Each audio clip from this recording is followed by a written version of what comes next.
La décision était attendue, mais elle fait l'effet d'une bombe. PSA a décidé de fermer le site d'Aulnay-sous-Bois. 3400 employés sont concernés. Devant l'usine, c'est la consternation parmi les salariés. C'est un coup de massue, en fait c'est Mike Tyson qui est en face de vous le matin à 8h30 qui vous met une droite et vous êtes KO. Après, vous avez une demi-heure pour vous remettre bien, c'est pas possible l'histoire. Ça fait des années qu'on travaille, ça fait des années que cette entreprise fait des bénéfices, des millions de bénéfices. Des gens ont laissé leur santé ici.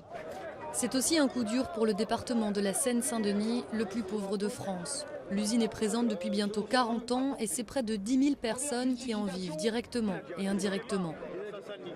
C'est quelque chose que nous ne pouvons pas supporter, enfin que les familles elles-mêmes déjà ne peuvent pas supporter, parce que ça veut dire la pauvreté, ça veut dire en effet ne pas payer son loyer, ça veut dire une procédure d'expulsion qui va normalement s'en suivre. Le constructeur, en grande difficulté financière, ne s'arrête pas à la fermeture d'Aulnay. 8000 suppressions de postes sont prévues en France, dont 1400 ici à Rennes.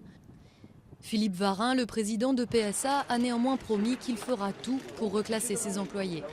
Le groupe ne laissera personne sans une solution identifiée à son problème d'emploi. La réaction du gouvernement ne s'est pas fait attendre. Arnaud Montebourg a dit devant les sénateurs qu'il n'accepterait pas en l'état le plan de restructuration. Une prise de position qui a fait dégringoler l'action de PSA, passée à moins de 7 €, son plus bas historique.